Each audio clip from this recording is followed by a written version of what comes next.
Voy a tratar de explicar brevemente el tema del ranking PSU y cómo es el tema de las evaluaciones.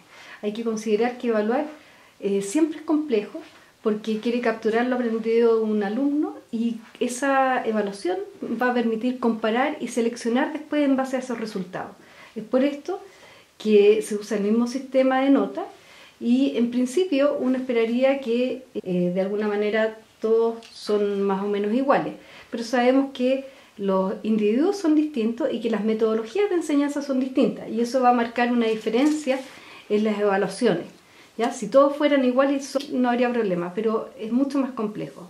Esto hace que lo único que podamos mantener es el tema de las notas, pero vamos a entender que hay mucha libertad para poder educar a los alumnos de una forma distinta y esta libertad se va a traducir en los objetivos que van a tener cada uno de los colegios para poder decir qué es lo que va a transmitir a un alumno a otro.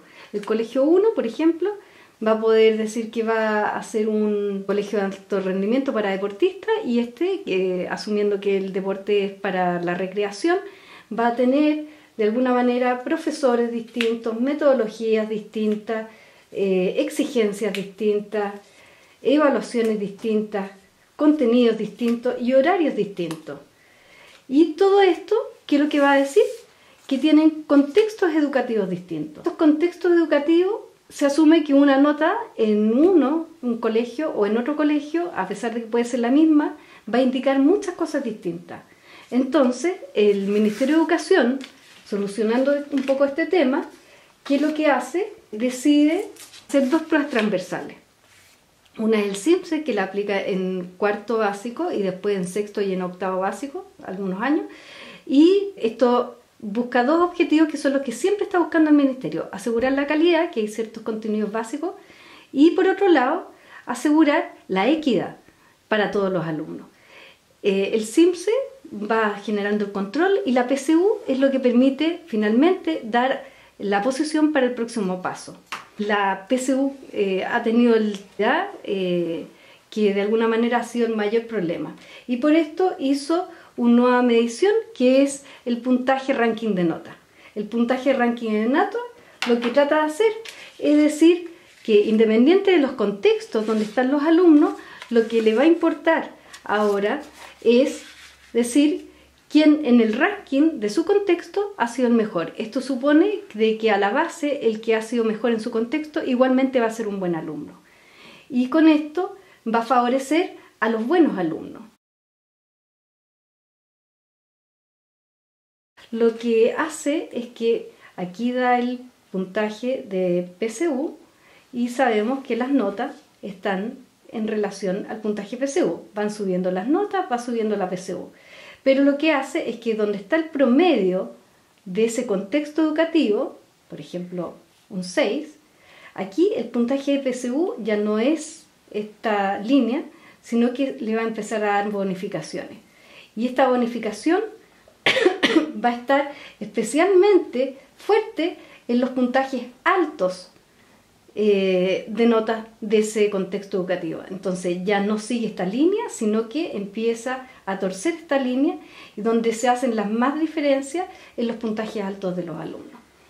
Entonces, ¿qué es lo que se hizo? Primero se testeó si esto funcionaba o no funcionaba, y la Universidad Católica en el año 2013, el año que se instauró el tema, hizo un estudio y vio si realmente al 10% mejor de los alumnos les hacía la diferencia en términos de su ingreso a la universidad, entrando a las carreras y a las universidades que a ellos les interesaban. Y vieron que sí, que efectivamente impactaba en forma importante en las elecciones de carrera de los alumnos. Esto obviamente se agudizaba en la medida que la PSU empezaba a bajar su porcentaje, lo que pedían, y las notas y el ranking aumentaban. Esto hizo que la Universidad Católica diera un 20% a las notas y un 20% al ranking, dejando solo un 60% a la PSU. Y la Chile quiso agudizar un poco el tema y dio entre un 10 y un 20% a las notas y entre un 20 y un 30% al ranking de notas. Y en las carreras de más alto puntaje, como medicina, la Universidad de Chile le da un 10% a las notas y un 30% al ranking. O sea, lo que le interesa es buscar el tema de la equidad, buscando a los mejores alumnos de cada uno de los grupos. Ahora bien, ¿qué pasaría si dos contextos distintos se presentan como un mismo contexto? Y aquí está el problema. Si no tienen el mismo promedio y no tienen la misma desviación, entonces, si es que aquí, por ejemplo, el promedio es un 6 y aquí el promedio es un 6,5, pero están todos aglutinados mucho más arriba, cuando los ranqueen a todos juntos, el promedio obviamente va a ser, imaginemos, un 6,3. Y eso va a significar que aquel que estaba sobre el promedio en este grupo, ahora va a quedar bajo el promedio. Y esto, el que estaba bajo el promedio de su grupo, va a quedar sobre el promedio. Y si lo ranqueamos, ahora aquel que quedaba en una buena posición dentro de su curso o de su contexto, ahora va a quedar no tan favorecido porque van a desplazar a estos alumnos los del contexto que tienen mejor nota y una dispersión más pequeña. Ahora, este caso hipotético es algo real en el colegio alemán, que tiene dos ramas educacionales, la chilena y la alemana, y que además tienen objetivos distintos.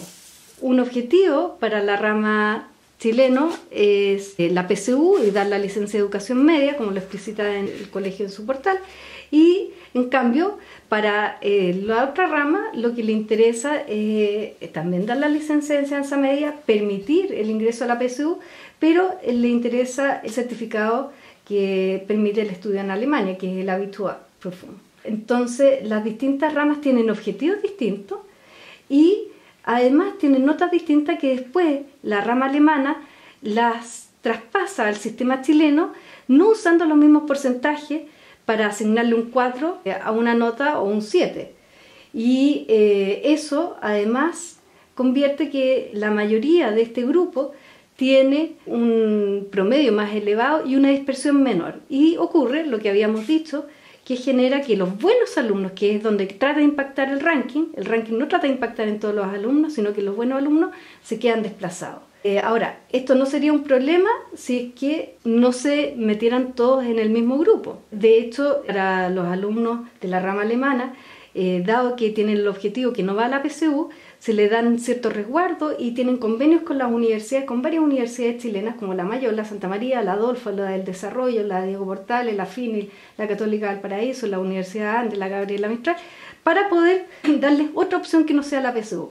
Pero lamentablemente estos alumnos ocupan los puntos posiblemente, y eso es lo que hay que transparentar, si es que dentro del ranking ocupa el ranking de los alumnos de la rama chilena.